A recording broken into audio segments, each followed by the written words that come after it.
Chris. How you doing? Good, Jason. How are you? I'm doing good. Welcome to the podcast. Yeah, thanks for having me. Leading us. You made it back another week. Yeah. It's another great week. We get to chat with a new person in the mix. Absolutely. So Absolutely. I always enjoy this. So Yeah. looking forward to today's guest. Yeah. So Yeah, I am too. We'll let you know who that is in here in a little bit. in just a little bit. Because, yeah, that's the way we do. We like keeping Right. you in suspense. Oh, suspense for you. Yeah, yeah.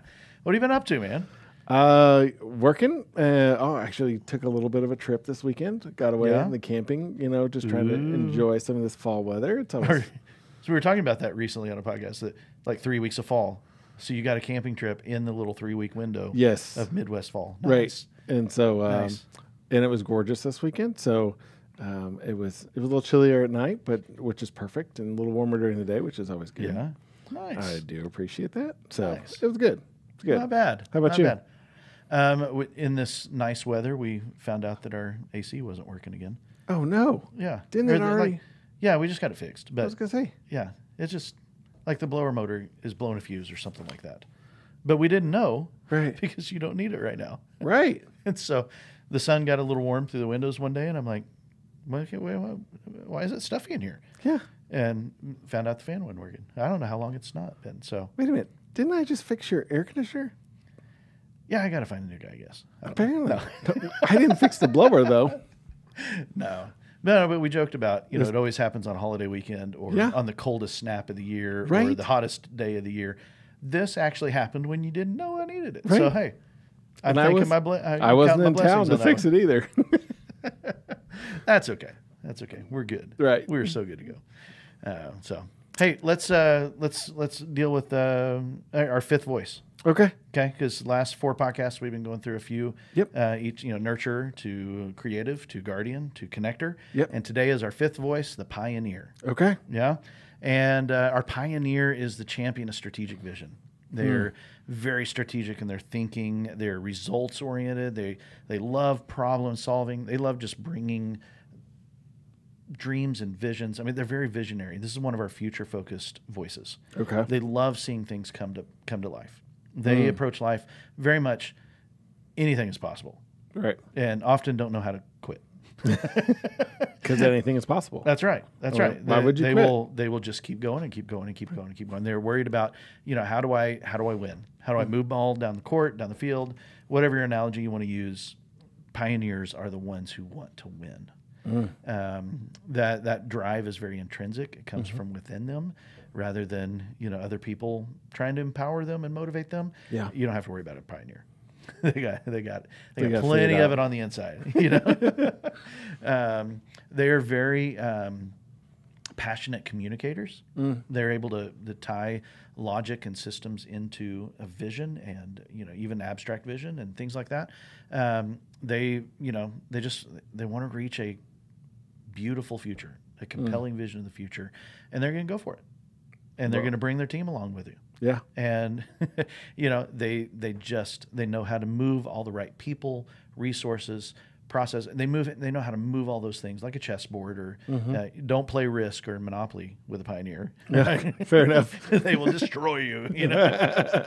But they're the kind of people you want, leading the charge in your organization, in your team. You want them out there in the front, paving the way. And that's they're powerful leaders. That's awesome. And thus, they have the loudest voice out of the dynamics of the 5 voices. We're Okay. talking about that. The nurturers Yes. are on the quietest end. Pioneers are the loudest voice. Okay. Everybody knows when a pioneer's in the room because they will make it known. Very apparent. Yeah. Often you want pioneers to go last in the order, because often they can present their ideas, they can present their strategy, and even if they don't mean to, even if their heart doesn't mean this, they can often come across as this is the way we're going. This isn't a brainstorm. Okay. And so other quieter voices are like, yeah, I don't have anything to add. Yeah. They might have some. They Right. most likely have something to add. They just don't want to share it. But that's how the pioneer's voice can overshadow sometimes. Immature pioneers can come across arrogant, and me-focused. And Okay. so the team knowing that a pioneer is for them is a huge win for a pioneer. Okay. That I am for you. I want to, I want to see you succeed. Not just the organization. I want to see you succeed. That's a huge thing that a pioneer could bring to the table. And so, but one of the things that we keep talking about is how do you liberate a pioneer? Okay. If you've got a pioneer on your team, they may not be the point leader, or they might be coming up younger, or whatnot. How do you liberate a pioneer into leadership? Okay. Number one is to respect their competence. They value competence above most other things. They're not going to put a chess piece on the board that they don't think can help them win. Right. And so they need to know that their competence is valued.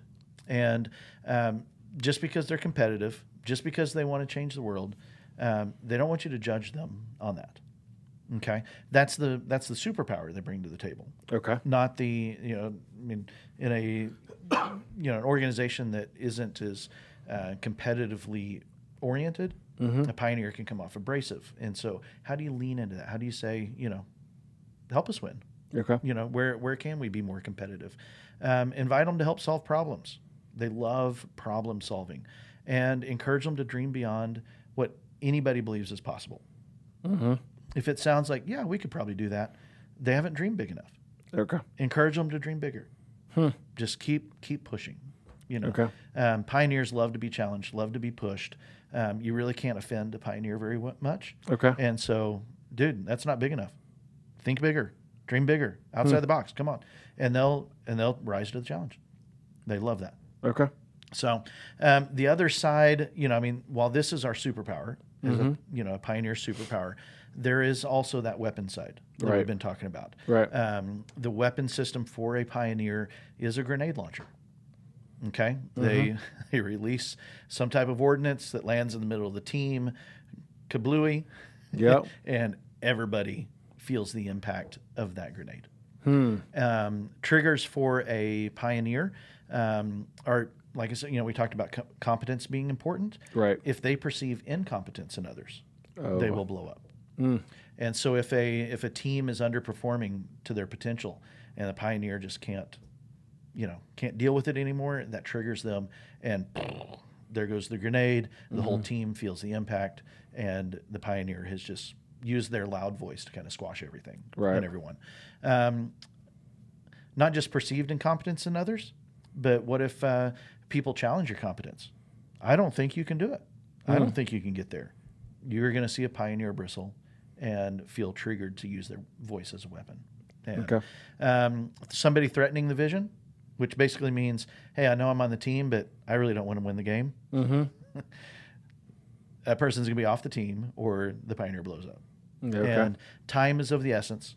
We're here to win. We're on a limited time. The game clock is limited, and unless you're playing Monopoly, I guess. Right. But if you're perceived as a time waster on your team, a pioneer, that's another trigger for a pioneer. And so, pioneers have an incredible superpower that is a powerful, strong leadership voice. Effective communicators can rally people to a vision like none other. But that voice can also create a lot of collateral damage at times. Good to know. So our pioneers are on the smaller end of the spectrum in terms of population. Only 7%, actually the smallest of the 5 voices, 7% of the population are first voice pioneers. Wow. And so when you find one on your team, you can really lean into that to a strategic advantage. And they're great to have. So good to know. Yeah. So link onto your pioneers and challenge them to rise, and they will. That's good. They will. That's good. Yeah. I always enjoy that fact that we go over the triggers too, because it's sometimes you never know what people, what they're leaning towards or what they're bent towards without knowing some of the triggers sometimes. Right. So that's really good. Yeah. So that's our pioneer. And that wraps up our 5 voices. Yes. We'll see what Thanks we do for next going week, through that again. Yeah, that was good. So our interview today, really excited about. Yes, so am I. Yeah. Adam Binkerd, who is the founding partner at 240 Solutions here in Indianapolis. Yep. They're in the people and culture space, helping organizations push into employee engagement Yeah. I mean, we've heard the silent quitting buzz lately a lot lot, of you know? Yep. And so how do we engage, how do we retain our employees, and Right. how do we build effective cultures in our organization? Right. And so I'm looking forward to hearing about this. Yeah. It's good stuff. Let's jump over and chat with him. All right. We'll see you back here in a moment with that.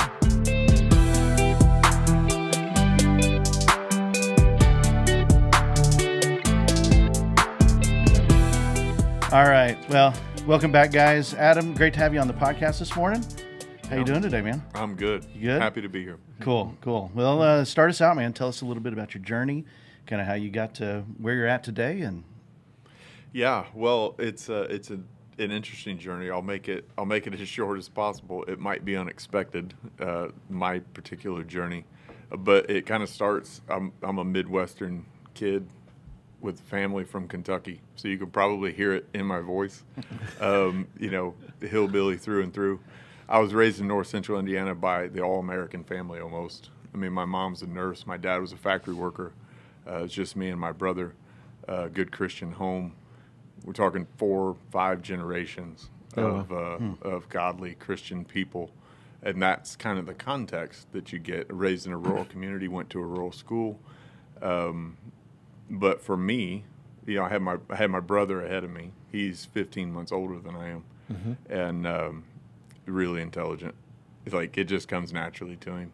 It's one of those kind of relationships. And then you've got me, where school's really difficult for me, and so that's kind of part of that journey. That's relative to where I'm at and why I do what I do now. But it was in that process, right? So having him 15 months older than me, I get into any class and my teachers, they're going, "Oh, I just loved your brother." And I'm going, "Uh-oh, not good." I'm not him. And so I struggled pretty bad. Regularly heard from my teachers, you just got to try harder, right? Give it more effort, this kind of thing. Right. And so I had this really adverse relationship with education. And so there was that bit of it. On top of all that, at the age of 15, I was sexually assaulted by a family friend, a male family friend. And that trauma laid on top of something that I already felt like, I don't belong here. I'm not, right. I don't fit in, that kind of thing. Created this journey for me that was really just wrought with hatred and anger and confusion. And then I get out of school, you come to 18 years old, and the number one question people ask you is, where are you going? Where are you going to school? What are you going to do? Yeah. What college? And, man, I just wanted to stop. I didn't want, and so I would tell people, the exact quote, I would say, I don't need 4 more years to prove that I'm stupid. I already know that. Oh, wow. And so I went, I've been working since I was 13, been in management since 16. And so I just thought, I'm good at this. I can work. Right. That's what I'm going to do. So I went to continue to do that. I did commercial landscaping in Fort Wayne for a number of years. And that led me to a point where I had an opportunity to move back to Grant County, which is where I'm from, and to work for Indiana Wesleyan University as their turf guy for the grounds department. Oh, wow. And so this 5 years that I'd spent working commercial landscaping set me up.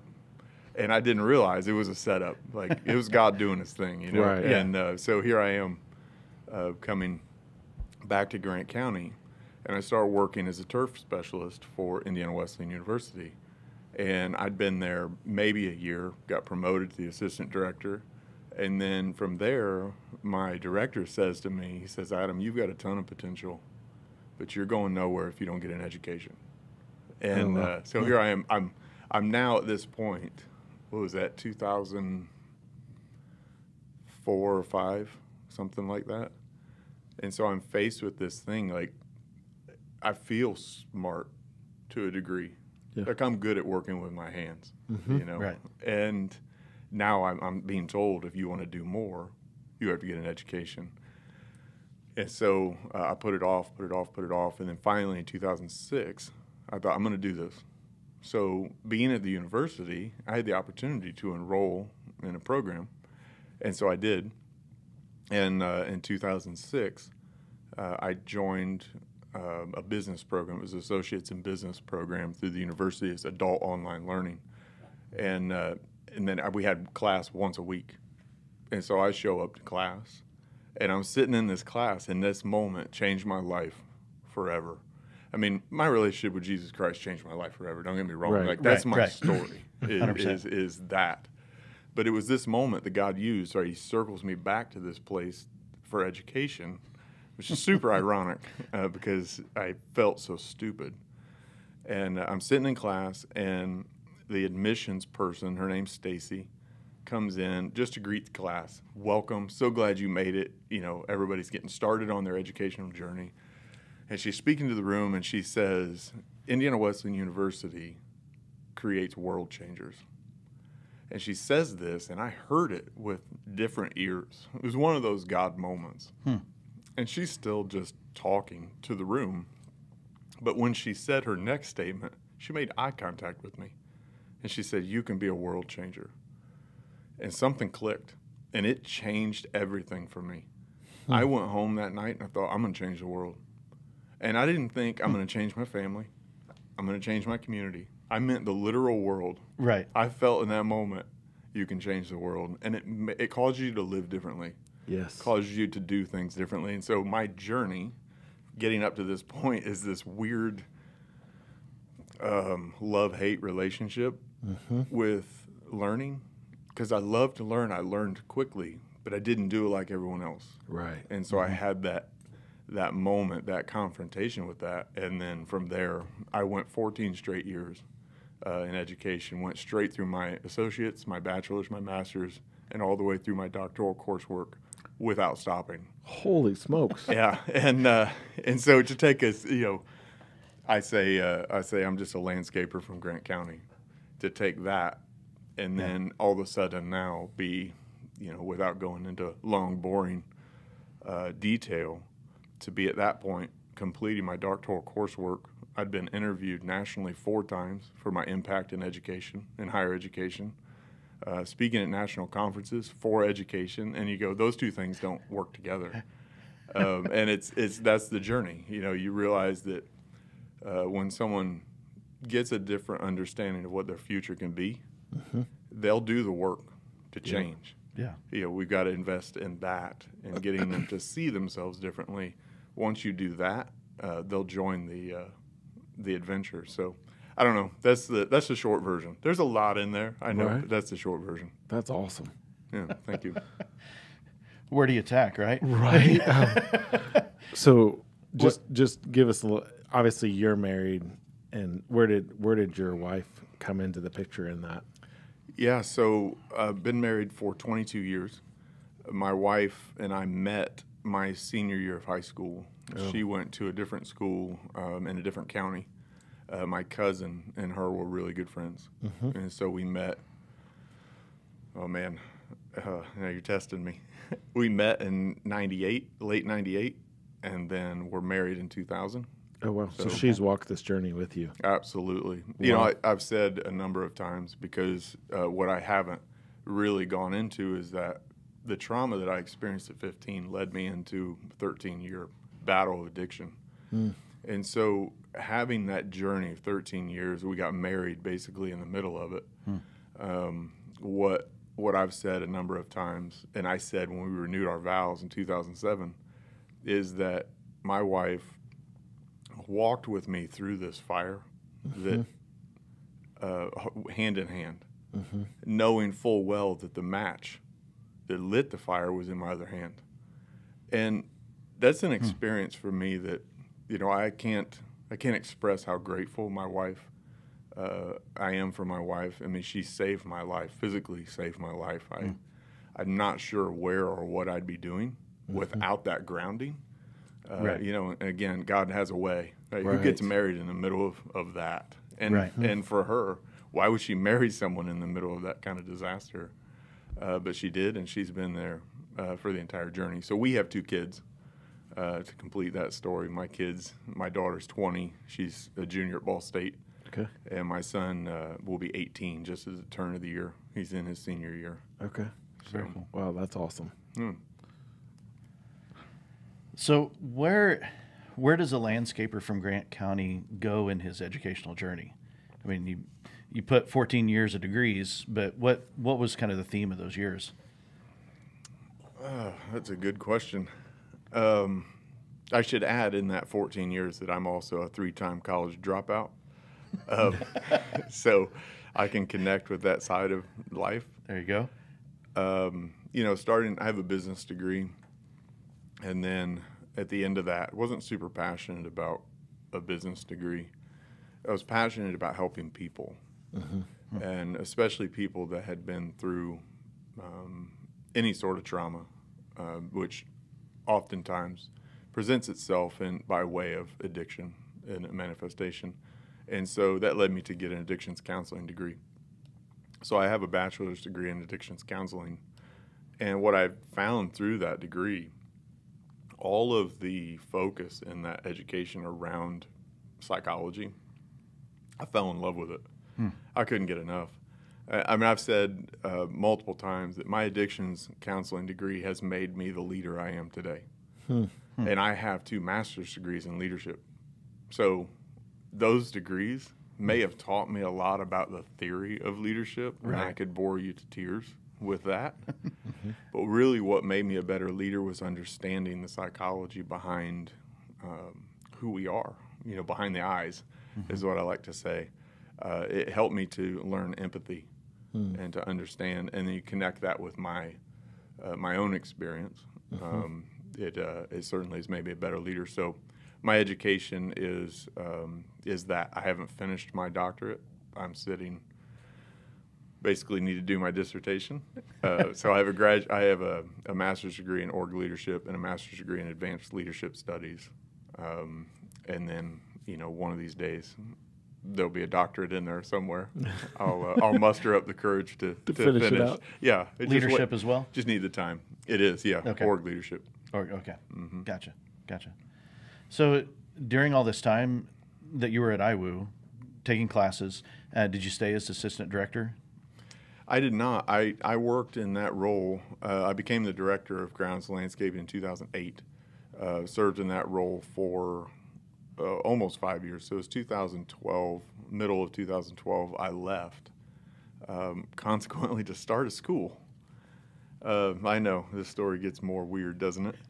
The kid who hates education now is getting an education, and I left with one of the people that worked with me. His name was Roger Younts, to join 2 other people to start an alternative high school in Grant County. And it was a branch of the Crossing Education Center, which was based in Elkhart, Indiana. Okay. And so they were moving south and were developing across north central Indiana. And so I joined that effort, and we started a school there in Grant County. It was called the Crossing Education Center, which is now called Kenwell Academy, and is thriving, making a huge impact That's awesome. in the community. And so I did that for about 2 years. I did business development and leadership for that adventure. Went into print and promotional sales for a hot minute, like 13 months, 12 months, something like that. Was fired from that. I've been fired a few times. That's that happens in life. Right. But this was a unique story because I was let go from that job because of a complete disagreement with my leadership style, which was more of the servant leadership, authentic leadership approach. Right. And it just didn't jive with the company. And, so that's not me being dramatic. It's literally the meeting. We disagree with your leadership style. Change to this or you're done. I said, well, this is my 2 weeks notice then. And that was the end of that. Oh, well. And so you really didn't get fired. You just chose not to change. Yeah, I chose in my view, the higher road from what they were asking me to do. And it was in direct conflict with who I am as a person and my character. And yeah, I chose to hold true to who I am. Nice. Essentially. It was at that same time then the university had an opening in their Indiana Wesleyan National and Global, which is their online adult, which is what I came from out of. And so I just finished my master's degree in org leadership, and this opportunity comes open for a coordinator of student retention initiatives. And so I thought, man, I don't know what that is, but it sounds interesting. Right. That's higher ed for you. They create titles for stuff you don't really understand. So you got to go try the job on. Yeah, pretty much. At least engage the interview. Right, so you right. can get Figure it out. Sure. So I went to the interview, and I found out this job was about helping students succeed. Mm-hmm. And I thought, oh my gosh, this is me. I know these students. This is me. Yeah. And so I knew nothing about student success, nothing about student retention, but I thought, I know what I needed, and so we'll try that. So I laid it out there, and they offered me the job on the spot. My interview was that good. So I walked out of there knowing I'm starting in 2 weeks, which was great because I'd just been fired. Right. So didn't have much of a gap there. Started at the university in March of 2016 in this role. And that set me up. Again, God has this way. He sets you up for what you're supposed to be doing. I didn't really understand what my purpose was, but I find myself there, and I'm super passionate about this. And I just decided I don't know any other way but to connect and just love people. Mm-hmm. I don't know how you translate that into student success initiatives, but that's what I know I needed. Someone to come alongside of me and help me see that I had more value than what I was giving myself. Right. And so that was the journey. So I was about 4 months in, and my vice president, her office was right beside mine. And so I went over and I sat down with her and I said, listen, I'm a landscaper from Grant County, which, by the way, I still identify with. I love that work. I love working with my hands. Mm-hmm. So I don't mean it in a derogatory way. It's just who I am. I love hard work. And so I sat down with her. I said, listen, I'm a landscaper. I know nothing about student success. I know nothing about student retention. There's a conference in July in Dallas I'd like to go. And it was for Ruffalo Noel Levitz, which is like the end-all be-all for student success and all the admissions metrics for higher education. So they were putting on this conference, and she said, yeah, you should go. So I went because I wanted to get a better understanding nationally of what's happening in student success. Like, what do I need to know? Mm-hmm. And I'm sitting in this session called Retention for Rookies. It's super perfect for me. And the guy is talking. He's giving this fancy presentation and all these really cool slides and Gantt charts and all this. And I didn't even know what a Gantt chart was at the time. But he presents this thing, and he makes this comment towards the end of his presentation that I wrote down. And he says, there is no universal strategy for student success. He says every student is different, every university is different, and every community is different. And, I wrote that down, and I thought, that's so good. That's so good. That's where I've got to sit on that, because I have to understand I can't just get trapped in understanding that I have to do it like everyone else did it. Right, right. So I left there feeling empowered. I'm like, this is good. So I get on the flight. This is Dallas. I get on the flight home, and again, God has a way. And so I'm reviewing my notes. It's a 3-hour flight. And I'm reviewing my notes, and I come to this point in my iPad where it says there's no universal strategy for student success. And I hear it as clearly in my spirit as one could hear, you know better than that, son. And I thought, I don't know nothing. God, I know nothing. I don't know if you remember, I signed up for this, Retention for Rookies. That's what it's called. Right. Because I'm a landscaper from Grant County. Right. And so I said the rest of that flight just trying to unpack that. What was God trying to say to me in this moment? He led me to Genesis 1:26. It says, let us make man in our image. And it was in that moment, it was the rest of that flight home that created everything we're doing now and everything I did from that moment forward with the university. And it was the understanding that every person you sit across the table from, you already know something about them. Because if you can look them in the eyes, you know they're created in the likeness of God the Father, Son, Holy Spirit. And it's from that I can build from there. And so along that flight, God helped me to see student success strategies that aim towards helping students with time management. They aim towards helping students with study habits. Those things aren't bad, but they're designed to work to value instead of from value. And so what we decided is we're going to start, and every student that we encounter, we're going to make the assertion that your value is in who you are, and we're going to work from there. Over the next 18 months, we set both both institutional and national historic success in reducing student permanent withdrawals. Wow. Which led to being interviewed nationally, speaking at national conference.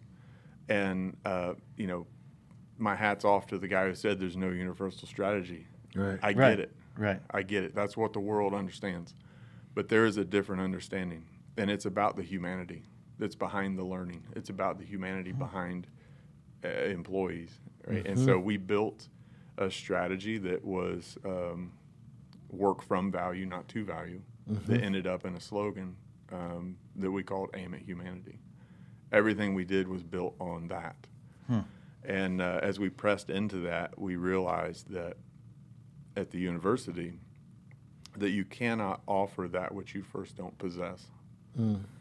And so we changed all of our student success efforts, right? I had built a team at this point. We had a team of 6 people. And we changed all of our student success efforts to not build programming for students. We built all of our student success programming for the employees.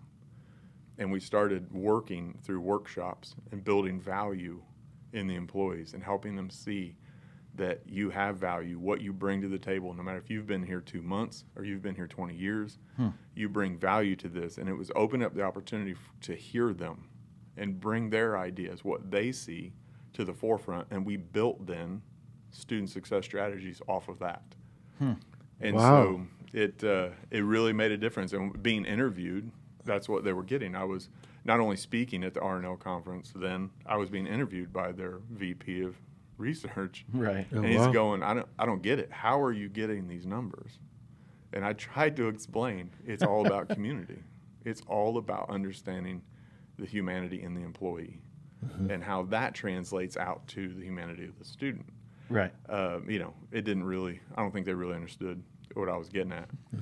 But that's kind of, again, there's a lot in there. There's a lot that's happened. It's hard to explain how much has happened in such a short amount of time. Yeah. But it's all of that revelation, all of my relationship with education that's led us to what we do now, which is just focus on humanity.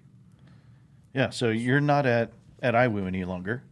So tell us about the last few years. Yeah, and catch us up to the current stuff. Because we haven't even hit present time yet. Yeah. Right? No, real close. So I was let go from the university, unfortunately, in the beginning of 2021. You know, COVID had a way with higher education. Totally messed things up. Yeah, it was. That was rough. So being let go, my wife and I both worked for the university. We were both let go on the same day. And, you know, we lost 100% of our income in a moment. Right. Oh, wow. And it was in that moment that we took about 4 weeks to really settle in and go, you know, which way's up? You know, what do we do? I'd had success in higher education, so that was an option. I had some offers out west to come and join teams, and I didn't want to move. There's some things about me that the more you get to know me, the more you understand that when I say I'm a landscaper from Grant County, what I mean by that, the heart of it. And part of what I've come to understand is that Grant County is the second lowest socioeconomic state or county in the state of Indiana. Really? And coming from a place of not having much, I mean, we basically were broke growing up. And so coming up out of that, realizing anybody that can bring change, positive change to Grant County, typically leaves because they get these opportunities. Right? They end up across the country or whatever. And so I said no to these offers because I wanted to be in Grant County. which Right. is where I still live today. And so we committed there. That was step one. And it was like, okay, well, what are we going to do in Grant County? And my options were pretty slim. COVID wrecked a lot of things. So a lot of layoffs were happening. And so we decided, well, let's just start a business, because that makes sense when COVID's happening. Why not? Yeah, let's start a business built on the idea that we should all be face to face. I mean, that was basically the premise. Right. Is bring people together, build community. And so we did. We set out to start a business. We started 2 businesses at the same time, my wife and I, 240 Academy and 240 Solutions. 240 Academy is a leadership, character, and soft skills development program targeted towards high school students. And then 240 Solutions is a consulting firm that's built to increase employee engagement by focusing on those things that we learned during our time at the university, which are really three areas of focus: shared purpose, vulnerability, and belonging or psychological safety. And so that's what we did. We set out to do that, but the emphasis when we started was on 240 Academy. Seemed like the easier sell, right? Who wouldn't buy leadership development for high school students? Right. Right. It turns out everyone would not buy that. So In COVID. in Yeah, COVID, in the midst of COVID, yeah. in COVID, and honestly, I think even out of that, it was tough. What we found is, trying to pitch this as a direct enrollment. Parents were looking and saying, "Listen, my kid's in public school. Public school pays for everything." Right. And public school's going, the state doesn't give us money for that. The parents should pay for it. Hard to run a business when nobody wants to pay for the service. Right. Right. And so we were about 8.5 months in. It was August of that year. 8.5 months into that journey, about at that point, maybe 5 iterations of the academy, just trying different things. Had made a whopping $350 in revenue, and then it was at this point of confrontation. I said, "What are we going to do?" My wife had gotten a job in June, but that's it. So our income had just started. Oh my goodness. Again, and so here we are at that point to make a decision, this inflection point for the business. And my current partners, Sarah Spangler and Scott Pittman, I used to work with at the university. I had been talking to them, and they had done a few things with us, helping off and on. And I talked to them and said, "I don't know, I don't know if we're gonna make it." And so we had this meeting. The 3 of us had this meeting. I asked them to join me for this meeting with Chick-fil-A, and it was a pitch to Chick-fil-A for 240 Academy. I mean, schools weren't going to take it. Right. I thought, what about businesses that employ high school students? Absolutely. Right. Maybe they'll take it. And they're at the top of that list. Yeah, why not, right? So we're meeting with them. It went really, really well for what it was. At this point, as a business, you're thinking, I'll do anything if you'll pay me to do Right. it. I mean, it's a journey of an entrepreneur, I suppose. Right. And we finished that meeting, and their vice president of leader development says to us, he says, "You realize you're organizational consultants, right?" And I had this stupid smirk on my face, because I'm like, I started a consulting business. I've done nothing with it at this point. And it was that moment where he thought, well, what if we did that? And so I asked Scott and Sarah if they'd be willing to join me in that effort, if we could try and sell it, see what happens. And so we did, and that's the story of how we got kind of to 240 Solutions being the primary business. Right. That's awesome. We did land the sell with Chick-fil-A. Chick-fil-A. We are partners with Chick-fil-A now, actually. That's awesome. We do their leader development, and which is super, super awesome. But 240 Academy was, in a lot of ways, or not in a lot of ways, in the most technical way, was dissolved. And now everything's 240 Solutions, and we do leader development through that work. But yeah, so Scott and Sarah then, they joined the crew, and here we are, rolling at 240 Solutions. That's awesome. That's cool. That's cool. So let's loop back around to a couple of things you've said. You've mentioned a couple of things about leadership in terms of, like when you were at the print shop, you said, I lean toward, I think you said authentic and servant leadership. And then you talked about aiming for humanity and things like that. How does that how does that wrap into who you are as a person? What do those things mean for all the leaders that are listening at this point? Just going, okay, tell me a little bit more about that leadership style. What does it mean to aim for humanity, to serve? Yeah, give us a little bit about that. Yeah, well, that's a dangerous question because, like I said, I bore you to tears with leader theory, but I'll avoid that. What I learned across my education for leadership is that no matter which style you dig into, even transactional leadership, which is the one that kind of gets a bad rap, right? Oh, that's where micromanagers come from. Right. Transactional leadership, LMX theory, these sort of leader theories, no matter what, when you cook them down, at the bottom of it, what it is humanity. And it's this base of what's effective as a leader is that when you know how to connect and hear your people. And so from that, across this journey, I started realizing, boy, I really identify with transformational leadership, except for this.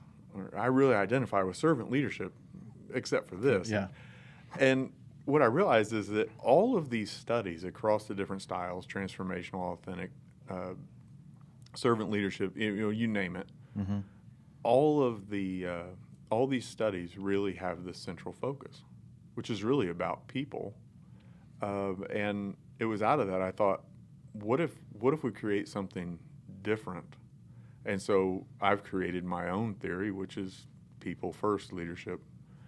And I think out of that, what that means, so if you dig into any of the others, you'll find this if you're looking for it. People first leadership, and we hyphenate that because it's an understanding that as a leader, every employee I have, every superior I have, every peer that I have, every vendor I meet with, they are people first. And when you understand that, again, you can kind of normalize the playing field because every person that I'm either leading or working with or working for, they have this innate truth about them. And that truth is that they struggle with insecurity, right? They're wrestling with some of these confidence issues. They believe or at some point had a vision or a dream for their life. And when you start leading from that perspective, it's an adventure to unpack that and to find out, like, what is this person's potential? And when you listen to things differently, you start seeing, these little differences that kind of rub you the wrong way. And you go, man, that hits me wrong, but what value does that add to my life? What value does that add to our team? And so to me, I think what it means for leaders is understanding that you as a leader, first and foremost, are incomplete. You only have your gifts, your skills, your perspective, and your expertise. And unless you surround yourself with different gifts, different skills, different expertise, you're really only singular in your impact. And so to me, it's a matter of understanding that leadership is really about generating trust and community. And because out of that becomes effectiveness. So to make a really what should have been a short answer a little longer, I think we get hung up on the style, and we've got to really kind of again cook that down and go what's in the middle of all of it, and it's all about humanity. So that's really what it means, is understanding that people are humans before they're mothers, fathers, employees, coworkers, coaches, teachers, whatever. They're humans, and out of that we have something to work with. We're speechless, man. Right. We're like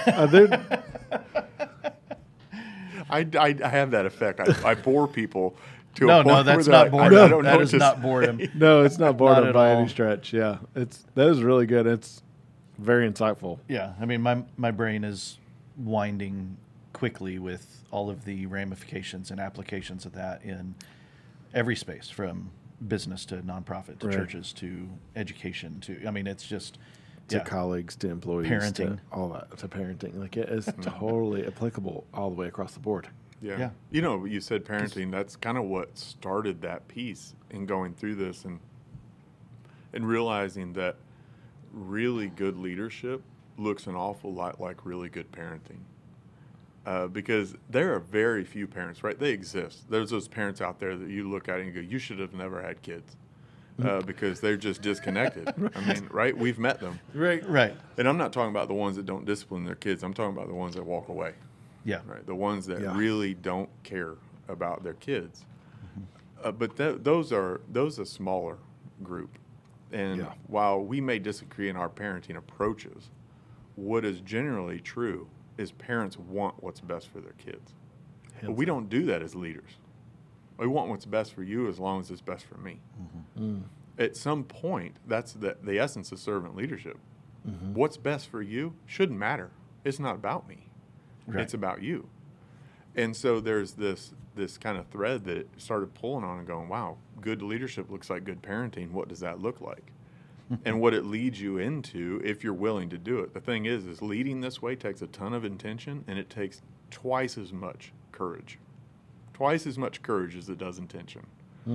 Because it pushes you into this space where I say, I'm working with this employee, this coworker, this authority. Am I willing to accept the fact that they might just need a hug? Right? And I will use quotes around that because I don't mean physical contact. I mean, they just might need to be told they're awesome. Right. You're great at this. And we don't do that as leaders because if I do that, and what if you get a big head? Right. What if now you think you know more than me? Well, newsflash, they do. Yeah. Right? You've not been doing, I've said this as we do consulting now, to a number of different industries, from fast food to roofing to education, and a lot of stuff in between, is saying to leaders, after you've been out of a job, out of a role in your business for 6 months, you are irrelevant. But we don't lead that way. Oh, I used to do that job. You need to do this, this, this, and this. Right. Well, Right. What if you just shut your mouth and ask the person that's doing the job, how do we do this? But we don't do that. Right? We want to be experts as leaders, especially leaders that make to executive level. There is, again, go back to that humanity, egomania. You know, it exists. It's there. We all think really highly of ourselves, but we don't master the skills of curiosity and gratitude. And because we don't, we think we know. And so we hold a staff meeting where we talk first. And then out of that, we go, any questions? None? Okay, I guess everybody agrees with me. Yeah. When likely 75% of the room is sitting there going, I think you're an idiot because you don't know A, B, and C. And if you make that decision, this is going to happen. But we never sit down to listen, partly because we don't want to take the time, and partly because I don't want people to think I don't know. Right. And that's a tough place to be. So it takes a lot of courage to sit down and start there. You know, to look at an employee and say, listen, Jason, I don't know. Help me learn. Understand what you see. Right. But we don't lead that way.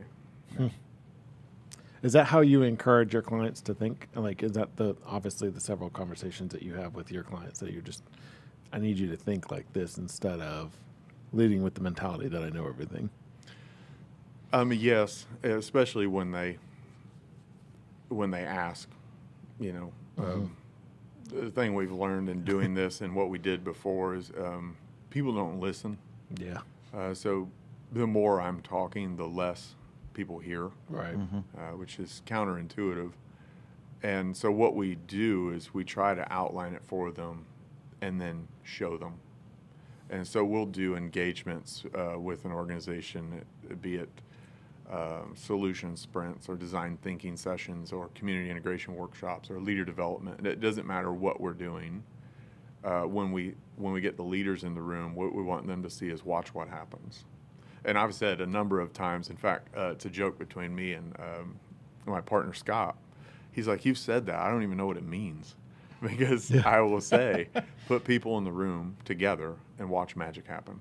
Right. Because if you get a group of employees from frontline to middle management to executive leadership, put them in the room and go, here's the thing, what do you know about it? what happens if you give space for that is usually the most impactful thing gets said from someone who wouldn't have been invited to the room. And it usually happens because they ask a question that no one else will ask because of the assumptions they're making. And so it's more really about getting them to see it. Right? So we can say it, but as soon as they see it and feel it, then they're going, okay, maybe there's something to this. Right. They'll ignore the research. They're not like me, right? I'm now suddenly a junkie for research. They ignore all the research that says if you do this, it'll work. Right. But when they feel it, right? So it's you can say it, but it falls on deaf ears. Right. That's good. All right. So real quickly, 240 solutions. There's meaning behind the 240. Give us a quick shout out to what that means. Sure. 240 is a nod to Philippians 2:4. So I should preface this by saying we are not a Christian organization. We're not a Christian company. Right. I am a follower of Jesus Christ, and everything I do is rooted in Scripture, despite what people think about it. And so it's a nod to Philippians 2:4, which is my family's verse, Philippians 2:3 and 4, actually. But so the 2:4 is that. Philippians 2:4 says, don't just consider your own interest, but take an interest in others also. And that was the premise of what I had been learning out of this leader theory that I was kind of continuing to develop in my head. Right. And hopefully you've heard that across this conversation, is this idea that my interests matter, right? I can't devalue myself. Right. And that's what it says. Don't just consider your own interests, but take an interest in others also. And I like the way that's worded, take an interest. That means I have to be intentional Right. to learn about someone else. And so that Philippians 2:4 for me represented people first. You know, it's this idea of there's something interesting there about people. And so the zero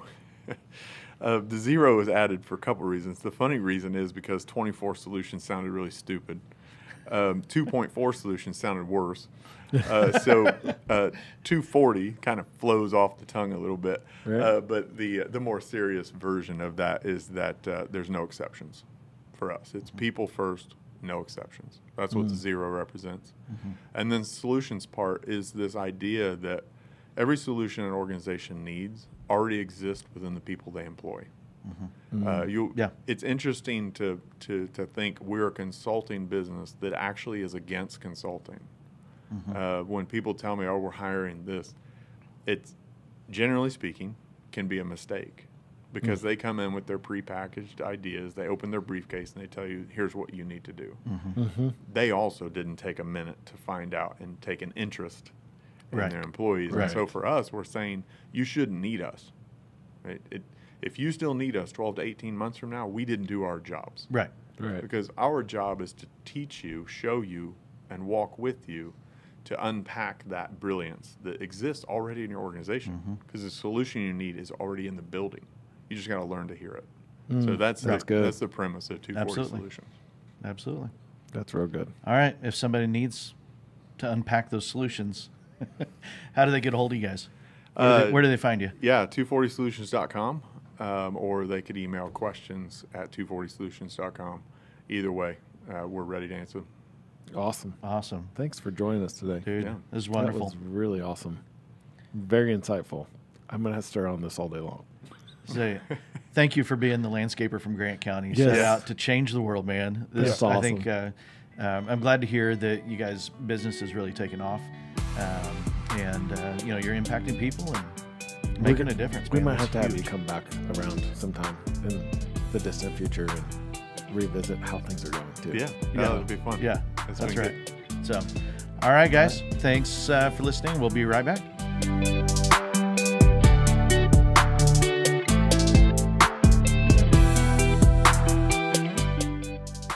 Jason, I feel like I didn't say very much during our podcast, but I honestly, even after we got off and hit end on the record, it was a great time talking with Adam and just all the amount of things that I was thinking about that was going through my head. Like Right. I know we're on a podcast. And you're probably not looking at my facial expressions, but I was thinking about a lot in the midst of that podcast, and it was hard to try to think about questions.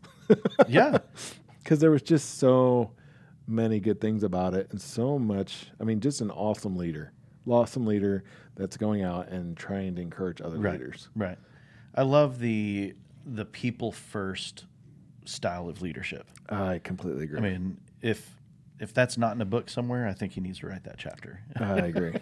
In the book on leadership styles, come on, Adam, let's do this, man. Right. Because I think he's spot on. I've with my journey with Giant over the last year plus now, that is totally what and even journey with what the work we do at the church. Right. Of humanity first. Right. Of just, well, and I know even out in the business world, like where the sandbox that I play in, I mean, it's just like I have realized quickly early on that I was more focused on the people that I was working with, because I knew that there were some things that other business owners couldn't look past for some of the employees that they couldn't, it didn't work in their models. right. But they were real people, and they just had different things that they had to work around for their families or whatever it was. Didn't really matter what it was. They were real. Right. They want to work hard too, but they had this thing where they had to work around it. And I was like, that's just part of life. You know, like these people are solid people. Right. And they might have to go to a doctor's appointment every once in a while. They might, and it might be more consistent than the average Joe, but it is what it is. Right. Right. And I think two of just brilliant things that I heard in the midst of this that I need to dwell on is now I'm all tongue tied because I can't. It's still just sitting heavy on me of that you're not when you're doing people first. And on the podcast, we say we're fighting for the highest good of others. Right. Right. Right. That. When you do that, you're not devaluing yourself. Right. You're not devaluing your company, right. Your mission, your 90-day goals, your profit, whatever. You're not devaluing anything. Right. But you're, like you said, being intentional, taking an interest in somebody else's needs before you worry about your own. Right. And the courage, that was the other part that he said, the courage that it takes to do that as a leader. Is substantial. Yeah. It takes twice as much.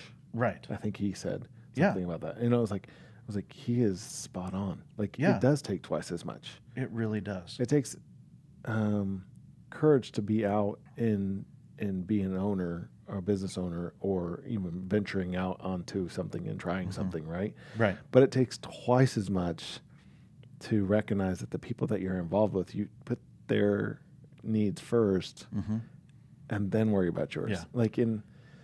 Yeah. That takes a lot of courage times two. It does, because I think the questions that we've got to wrestle with, if we're going to have that courage, is what am I afraid of losing? Right. What am I afraid of, what do I have to prove? Right. And I mean, we have to take the courage to overcome those, that self-preservation type, I'm going to lose something. I've got to prove something here. We got to overcome those moments and have the courage to look into others first. And I mean, if you think about that, like even breaking it down to the basics, like what if, are you willing to lose your house over it? I mean, to consider others first? Yeah. Like, it's a hard question. It's a hard question. I mean, and I don't know that you have to go to that extent of it, right. But wrestle with it. Right. Wrestle with the idea that I could lose my car, or I could lose something of value to you, and it might not necessarily need to be that deep. Well, and it might be, if I fight for the highest good of this employee, they might waken up, they might awake, whatever the right adverb or whatever. Right. I got you. They might suddenly realize, right. Oh, there's a greater opportunity for me elsewhere. And so by fighting for the highest good of that person, they end up leaving. Yeah. Okay, well, that also means they weren't the right person for your company. Right. And so by fighting for their highest good, you're actually fighting for the highest good of the company because somebody's going to step into that position that is designed for that position. That's exactly right. Assuming you Right. are able to find the right person, right? And so it's really counterintuitive that it does work. Yeah. And we don't do it because it works. Right. We do it because people matter. Right. And and those conversations, those realities are also very scary. Yeah. Like I don't know that I can walk away from the conversation. I mean, his comment about it's twice as much courage. Like you need twice as much courage to do this, Right. to do this right. Right. Like Right. it's just, this is real. Yeah, it is. Yeah, it is. Well, as you can tell, we're still processing this. Right.